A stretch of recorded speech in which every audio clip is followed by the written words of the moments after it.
You said that the hotel business goes back to Bethlehem. Can you start by just kind of explaining that and your origins in the industry? I use that adage referencing Bethlehem because many times in our industry we like to talk about some of the things we do like it's a new invention or it's a new found idea, but literally going back to the time of Bethlehem and the birth of a pretty significant guy there at the stable. It's the same thing, right? The hotel industry is about providing an accommodation for someone or a group of people, delivering great service, giving them something as basic as a box room with a bed, and in today's day and age, hopefully some great Wi-Fi. But it's very simple, and we have to always be mindful of that in hospitality. Let's not overcomplicate what it is we're trying to do. And so I use that adage going back to Bethlehem is like provide a nice place, comfortable. It may not be the fanciest, it could be fancy.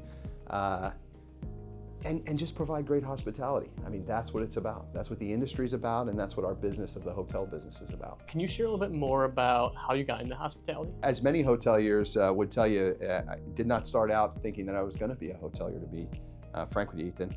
I was attending university at the University of Florida. I originally started as a business and finance major, and as it would happen, I needed to take an elective to fill my requirements for graduation.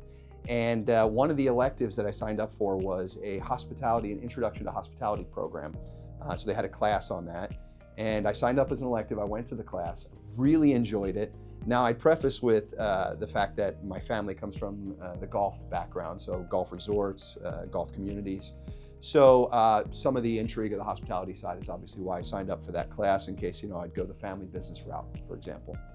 So I took this Introduction to Hospitality program, and it was in the School of Health and Human Performance, which is where they had the tourism, hospitality, some other courses within that college. And I really took a liking to the course. The professor was great. I was intrigued by the hospitality as a business as a whole. And frankly, at the time, I was a finance major. And I'll never forget, I was sitting in one of my first finance classes. I'm like, gosh, this is pretty boring. It wasn't exciting. And so I went and took this elective in hospitality and got through that first semester or so. And I ended up speaking to my college advisor. And I asked her about the class and program. And she said, James, we actually have a hospitality program, a degree program. So long story short, I ended up switching into the hospitality program, which was actually called Parks, Recreation, and Tourism. That was the degree program. I finished and did a bachelor's in that program, but how I ended up working in hotels, and I think I've shared this story with you in the past, as I got towards the end of the program, the last semester, before I would finish my bachelor's, they had something called field experience, which was the requirement to complete your graduation. So you'd basically have to go out into the field and work somewhere, typically in like an intern type role, unpaid normally. And being a college student, I was a little delayed in getting signed up. I don't want to call it that I was, delaying or pushing off the inevitable, which was graduating, but I was scrambling at the end to find a place, and I couldn't find a place that still had some availability to take interns. So I went to that counselor and I asked her, could you help me? And she says, it's ironic, one of the hotels in our area, the Holiday Inn, just advised me they had some positions available. So I had procrastinated a little bit, so I scrambled, and she got it set up for me that I could do that field experience internship at the Holiday Inn West in Gainesville, Florida.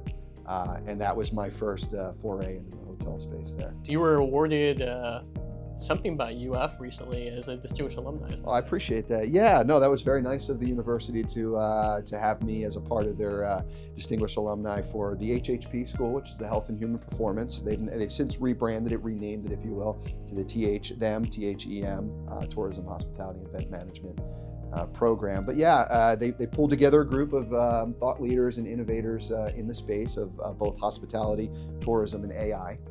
Married those together, and I was lucky enough to be selected as one of their selections for innovators in that space. That's phenomenal. Thank you for that. Of course, yeah, congratulations. You've talked about how hospitality is notoriously old school, which I always find funny talking to you because parking's 10 years behind. Okay. And so whenever all you guys in hospitality say, hey, we're so old school, I'm like, you guys are killing it, but parking's still catching up. Like, we're looking at you and saying, this is what we should all be. Right.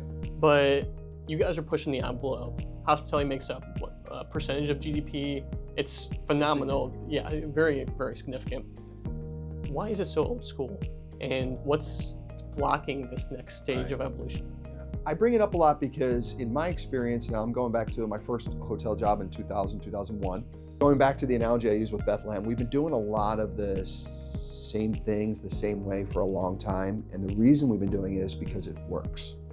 So, you know, the traditional, when you check into a hotel, you give your credit card, you give your ID. In exchange for that, you get potentially a room key or, you know, the plastic credit card looking key. This has worked, and it's worked for a long time. Now, maybe the technology behind the keys changed a little bit, but that process has been the same. It's very old school. When you think about in my space right now that I know very well, which is procurement, which is where we buy things in the hotels, we've been doing things the same way for a long time. And I'll give you one quick example would be, I'll put on my food and beverage director or my chef hat and say, okay, I've got to place my weekly order for food for my restaurant or for banquets or whatever outlet I need to get food for. Many times, and it's still happening today, I'm literally calling on the phone, taking time out of my day, or I'm text messaging, or this still even happens, I'm faxing. People are still using fax in the hotel space. I didn't even know faxes existed still, but they do. And they're sending orders through these old school types of modes of transportation, or modes of communication, and relying on this old approach that has been highly effective, by the way. And this is why we haven't changed, because it's worked. And, you know, I think to myself, boy, if it's not broke, why are we going to try to fix it, right? One side of me thinks like this, but then I say, you know, technology and innovation can not only fix this, it can keep a lot of that in place, but it can make it better. And it can make it better in so many ways. I'm sure we'll dive pretty far into this.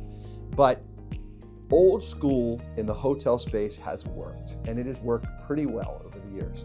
As a matter of fact, one of the things I think about a lot when I talk about not changing in the hotel space is notoriously hotels, when they find a system, a process, whether it's the ordering of food or the check-in process, the check-out process, and they find something and it works, you don't want to rock the boat because you've got staff that have learned this way, this method.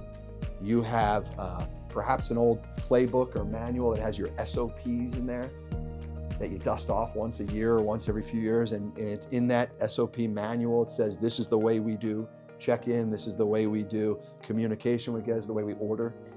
And so why rock the boat? Why rattle the cage when you don't need to? Because it's working. I'll tell you why. Because when you start to think about all these processes from a automating and technology perspective, you start to think about how can I take that old school approach and enhance it and make it better, perhaps make it more efficient, which enhances, you know, a cost experience side, the experience for the guest side. How can I use that existing process, but fine tune it a little bit and rely on innovation, rely on AI, or rely on technology to make it better? This is what I'm trying to do today, or you know, in our company currently, and this is what I think many of us are trying to do, you know, from the technology space.